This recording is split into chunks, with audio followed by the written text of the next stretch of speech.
Well, it's rules meeting night, and we are hanging out backstage in the Team Lodge studio. And the family Wilcox is with us here, Wayne and Owen. Of course, Owen was on Between Hooksets on Wednesday night.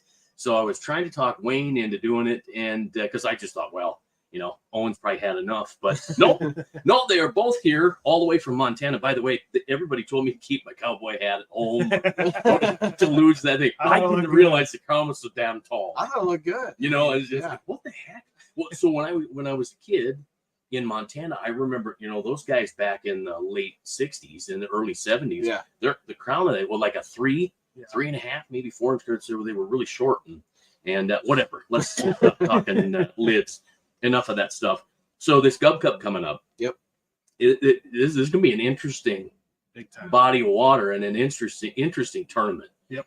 Because things are just playing out so odd. And when we talked about it on Wednesday night, you know, and the more I talk to people, the more I talk to guys that know this system, whether the water's up or down, I don't want to say they're miffed, but it's going to be tough. You spent some days practicing. You know, what do you think? Is Wednesday night's thought going to hold true? It's going to be.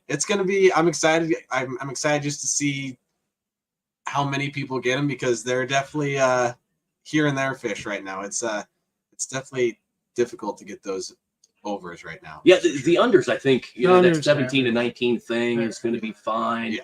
You know, it all depends on. The interesting thing is going to be, because you're not getting a lot of them. Do you throw a 5-pounder or 4-pounder back? I don't know. We haven't caught enough to say to do that, but day one is going to answer that question for day two, and which I guess it just, you know, it makes total sense. I see you guys looking over it. So this is my tournament winning bait. Perfect. Ooh, okay. You know, I don't know if anybody's going to want to fish it or not. The only problem I have, it's a 1/2 ounce, and it's got to be heavier. Yeah, you know, because you're looking over the willows and over the trees. A lot of guys that are out looking at that, whether it's up in the Cheyenne or wherever it happens to be. You know, you got guys running the flats, looking all over. Everybody's looked everywhere. Oh yeah, everywhere. And who knows where the walleye are going to be at 7 o'clock tomorrow morning? But today was a little different too without that rain. Yeah, right. So you kind of thought you had a little bit going. It's totally. So it's like you just have to throw that out and hope it goes back to how it was. And it wasn't good 4 days before. Right. So it's been kind of a.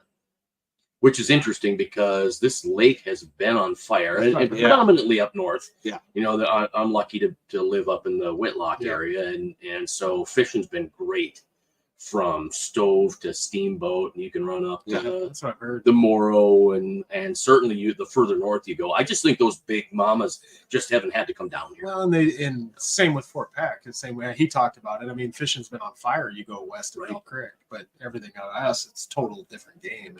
This is a lot different than last year. Last year, I mean, we've never come here and just slayed the overs like, say, we do on Fort Peck. Right. Because they're spread out different, and they just fished it. We don't have the experience these guys do. But this year, trying to find the unders or the overs. I mean, you find one, and then you're like, okay, where's the other one? It's not there. Because usually last few years, you'd get one. There was always 2 or 3 in that same area. Where this year, it's like, okay, I just hit a 10-pounder. Now what? Yeah, nothing more. And you're like, then you go back there 2 days in a row, check it. That's the hard part. Yeah, the way it sounds, the points aren't holding the big fish like they have been. I'm going to go back to Deepwater Sanctuary. Yep. You know, and those deep creek channels that aren't too deep. Yeah. You know, maybe 35, 40, 45 feet, and see if you can't pull something off of the bottom with with a squid. I will say, the unders are insane. I mean, last year we did pretty well, and our over program wasn't great, but we had an unbelievable under program. We were getting all 2 5s to 2 3s, and most of our bag was under. I think we finished 8th.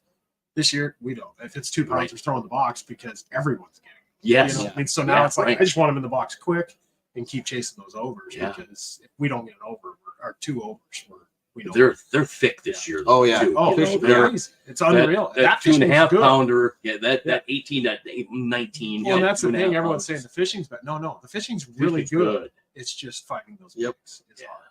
Really. Well, it's going to be darn interesting. Yeah, I'm excited to see how it all plays out. Yeah, no doubt. Well, it's great to have you here. Thank you very much. Thanks for hanging backstage, Team Lodge Studio.